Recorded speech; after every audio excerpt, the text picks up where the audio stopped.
Say, man, watch California's own bounty hunter BJ sit down and did an interview with Real Tune TV, and obviously they had to discuss and talk about the federal RICO indictment that came down against Big U and the Rolling 60s gang. Now, bounty hunter BJ says from where he's sitting, it's over with for Big U.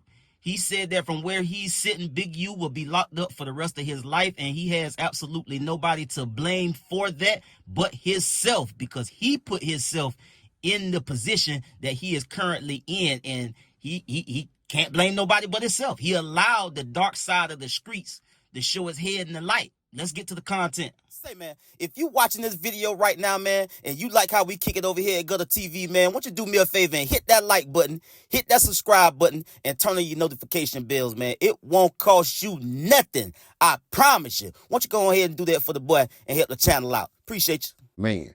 See, before I became a bounty hunter, I became a man first. That's foremost for anything. That should be for all of us. You got to be a man first. Before your gang, for any nigga could tell you, hey, you do this, you do that, then you're not a man. So this is why a lot of dudes can't make their own decisions. So this RICO Act itself is, I wouldn't sit here and take the time and the elements to just bash Big U or bash him upside the head. Like a whole lot of people gonna take advantage of these moments because now he gone. He gonna be gone for the rest of his life. Because for me, that's coward shit. And then me knowing myself and having the presence and being in his present beings on numerous occasions, that if I had any problem against this man or had anything that I had to say, whether it was me and my crew, him and his crew, I had the opportunity to do them then, say anything I want to say then. So I wouldn't sit here and discredit him, man. What I'm going to do is give you my professional opinion as an activist from the streets and coming from the hood once upon a time and being from them eras of the gang culture and things of that nature, the violations of individuals placing themselves in these positions. You can't blame nobody, because we all, at some point, especially when you're placed in a position of power, you have this dark side. So we all know about the dark side at some point. Some of us have a dark side where, me personally, my dark side is past tense. There's no way I'm going to allow the leakage of my dark side to be an interference of me seeing the cloud of clearness in which I'm living now today. It was bounty hunter. I was still in them streets, getting my money, b-boying and hunting like a motherfucker. So this is why I say where the mixture comes in at, where it comes to a cutoff line and cutoff point in your life where you have to take the sincerity of saying, all right, I did this, I did enough of this, and I did that. Enough is enough. I'm really going to devote myself to this. So it's like, this is where it leads to, the dark side. So you can't mix the dark with the light, too. And unfortunately, this is what happened with the homie, what I'm saying, me, Big U, and him allowing himself to be caught up in the mixture of the dark and the light. Because when you speak on the light, yes, it's a whole lot of greatness that this man have done for his community, for the youngins, his sons, his son being involved in the football league with the Chargers and stuff. That's big. That's big. That's like super, super big to even know that, to gravitate to that level or something like that, and have that goal set and then achieve it. So that's the light that I'm talking about as far as the goodness and the light. And then over here, you got the dark. You got these old young, big mouth young niggas over here don't know better, but they fascinated and truly, truly fascinated behind the leadership and the pointee of what's being drawn to them. So all you got to do is do this. Wind them up in the back and go. And you feel me? And this is what we're seeing. But now, seeing this, you're going to see shit unfold. You're about to see who going to hold their cup of water, man, like this juice I'm sipping on. You going to hold that cup or you going to let it spill? It's only two things you got in this situation. And see, when you're dealing with them Alphabetic men's, when the alphabet men come, they come. And it ain't no play, Toad. 98% conviction rate, bro. 98%. And it's just sad how the internet will go in to me, oh, you know, they gonna beat this, and what if they beat this and they gonna be, ain't no what if shit. The deals on the table off top is anywhere between 10, 15, 20 off top. That's to get you fired up and let you know we ain't fucking around. You go to trial, we taking your life from you. Now, what do you want to do? You can either cooperate and make us an album, or you can take this prelim deal right here. Plea out on your shit, what you done, what you participate on, because we got you on all these wiretaps. You can say, yeah, that's me. I did that. Yeah, I said that, man. Yeah, fuck it. Give me my 25 years, man. Or you gonna cooperate. It's either or. Ain't no in between, man. Jit, check this out. Don't chase cool and real and throw away the smart. You it's not gonna work, bro. You dig what I'm saying? It's not gonna work. Now you could be cool, real, and smart, but don't throw away the smart. Because that's what a lot of niggas out here doing, bro. They want to chase real and chase cool and throw away the smart. And these are the ones that you seeing getting killed, getting indicted, and getting life sentences. So again, don't chase the real and the cool things and leave out the smart things. You dig what I'm saying? You can do all three, but just please don't throw away the smart, because being smart gonna take you a hell of a lot further than being cool or being real. Being cool and being real without smarts or get your ass killed or a life sentence. I'm telling you out the gate, bro.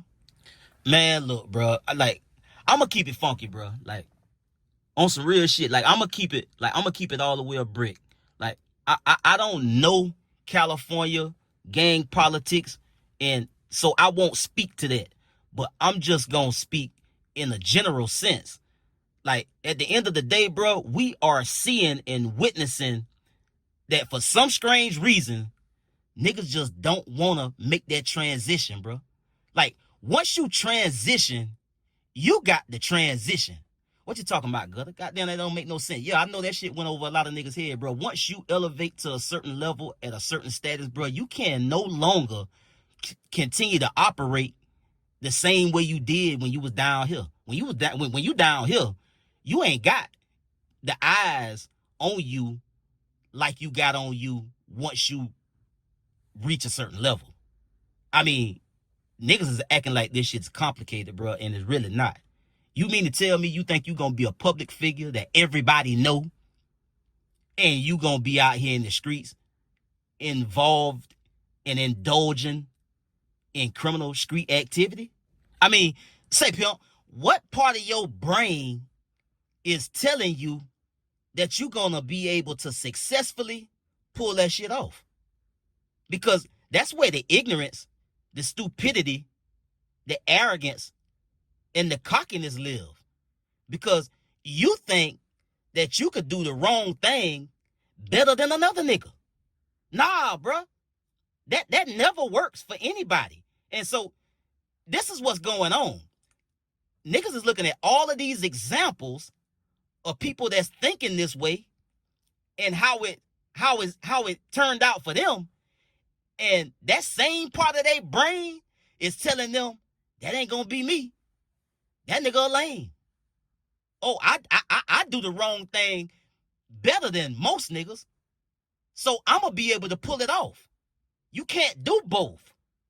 That's why God put you in a position where you don't have to live the same way that you used to. So you don't have to associate yourself with people that you used to. So you don't have to be in the same places and the same spaces that you used to. He done gave you an out.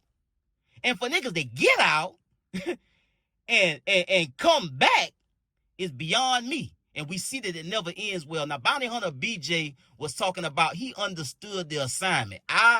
He said that he understand that, look, bro, I can't do both. If I'm going to be out here actually trying to help my community, I got to put away the old things. I got to not let the dark side of who I used to be reveal itself in the light. You hear him talk about, coming up, he about to be celebrated in the city of Watts for being an advocate, bro, for being out here and doing the right things, putting in the work. Big U couldn't make that distinction. He couldn't understand the assignment. He wanted to still be that guy.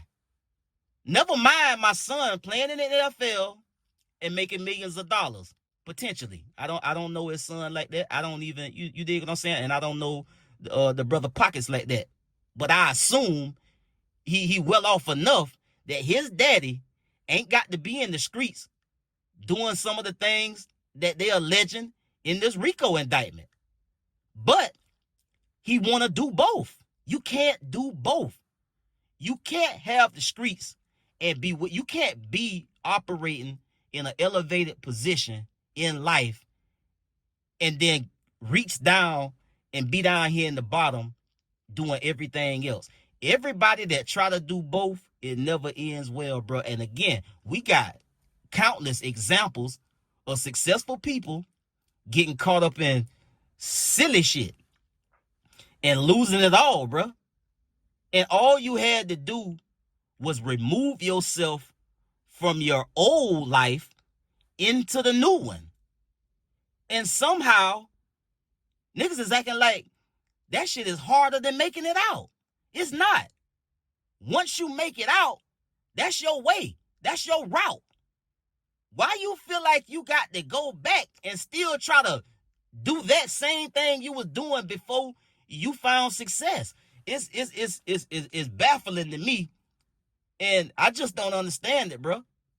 But again, it's a part of a nigga brain that's telling them they can do the wrong thing better than everybody else, bro. And it never go that way, bro. It never, ever go that way, bro. So, like, we got to learn how to reprogram ourselves, bro. Once we reach a certain level and a certain status, bro, it's a lot of dead weight got to get cut off, bro. That's just the way it go, bro. And if a nigga love you and respect you and rock with you the long way, he understand that there's got to be some distance. And he gonna respect that. But if a nigga don't respect that, then it is what it is. You got to do what's best for you. But this public perception for, like, I got to be the hardest nigga, I got to be the toughest nigga, I got to let these niggas know that, like, that's the problem right there. Niggas feel like they got to let other niggas know that they that. Bro, you ain't got to let nobody know you nothing, bro. That bag is what you was chasing, and you got it. Once you get the bag, now you chasing what? Comments? You chasing approval from other people that you don't even know. They don't know you, but you want to appear to be this superficial person, and it always end up taking niggas, swallowing niggas ass up, bro. And that's what we seeing from with this Big U situation, bro. He ain't the only one. He ain't the first one, and he ain't gonna be the last one.